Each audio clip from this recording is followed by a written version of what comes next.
and doing more things, meeting more people, and just spreading the Torah and his good deeds. And anything that he did, he just went and he did it all the way. There were no obstacles on the way. There were only lessons. Whatever something was difficult for him, he just took it ahead and said, okay, what can I learn from what happened now to take it, to make it more, to make me better, to make me a better Jew, make me a better person, make me a better son, a better soldier, a better friend, a better everything. There was just, it never ended. It just kept on going. And everybody that came here, they said how kind he was, and how, and Baruch Hashem, he was so smart, and he had such a beautiful smile, and he greeted everyone, and he was always the one that came to the kids that were standing on the side, and they felt a little awkward. And he said, come be with us, don't stand over on the side. There were people that had difficulties learning, and he was very, very smart.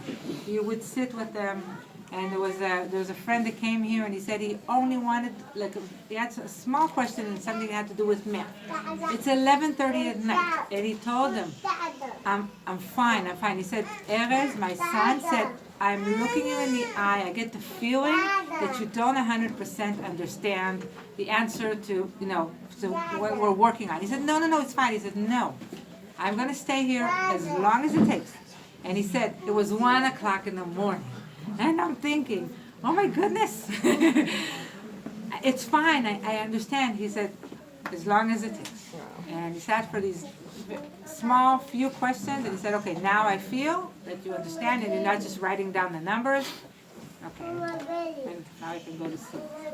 There was another story that they were supposed to wake him up for Vatikin very, very early in the morning, and they were pressed for time. And he said every time a friend would walk in, he lived in a dormitory, a friend would walk in, and he said, and they opened the lights, and they said, we got to go, we're late. And everybody, got all worked up and said, don't wake me up. And he said he's the only one that they came to him, and they told him, Erez, it's we have a few minutes to get ready, and we want to make Vatikin, and it's going to be late.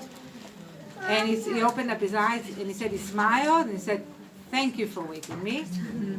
Thank you, I appreciate it. And he said later, after they finished davening, he came to him, and he said again, thank you very much, because it's very important for me to be on time, to be in shul on time.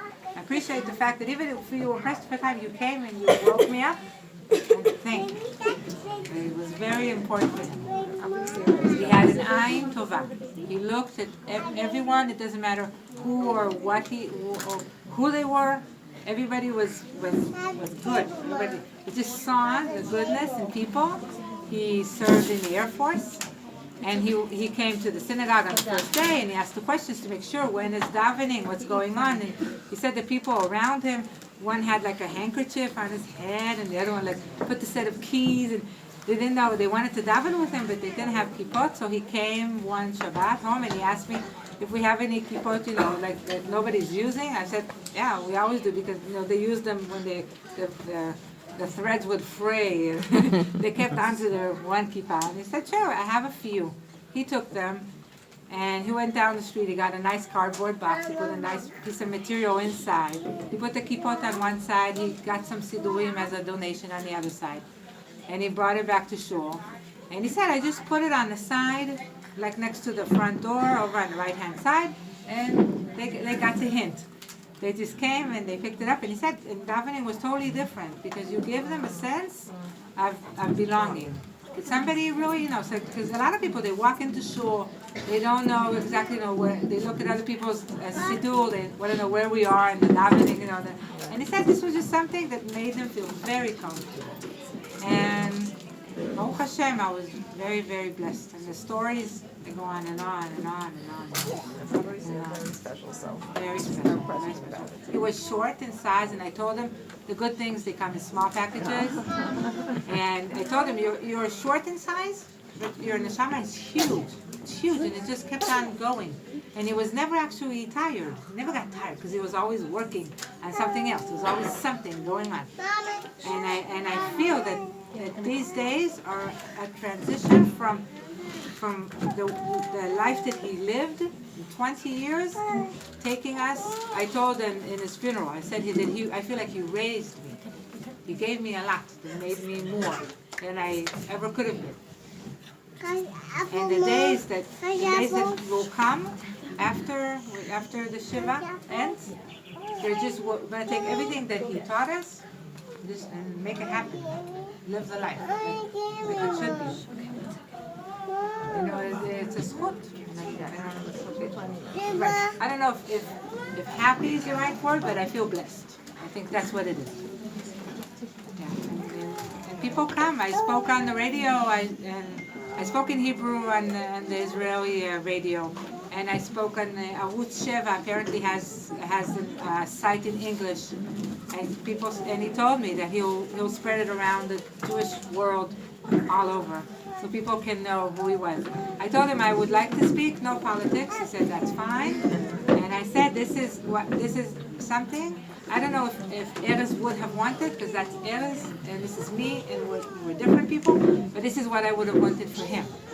To give his message to the world, and I spoke about Zionism, being a Jew, being a soldier, he went into the army in volunteer unit, because he had a very rare blood, something very small, but it's rare, people don't know about it, and it's not curable, it's genetic.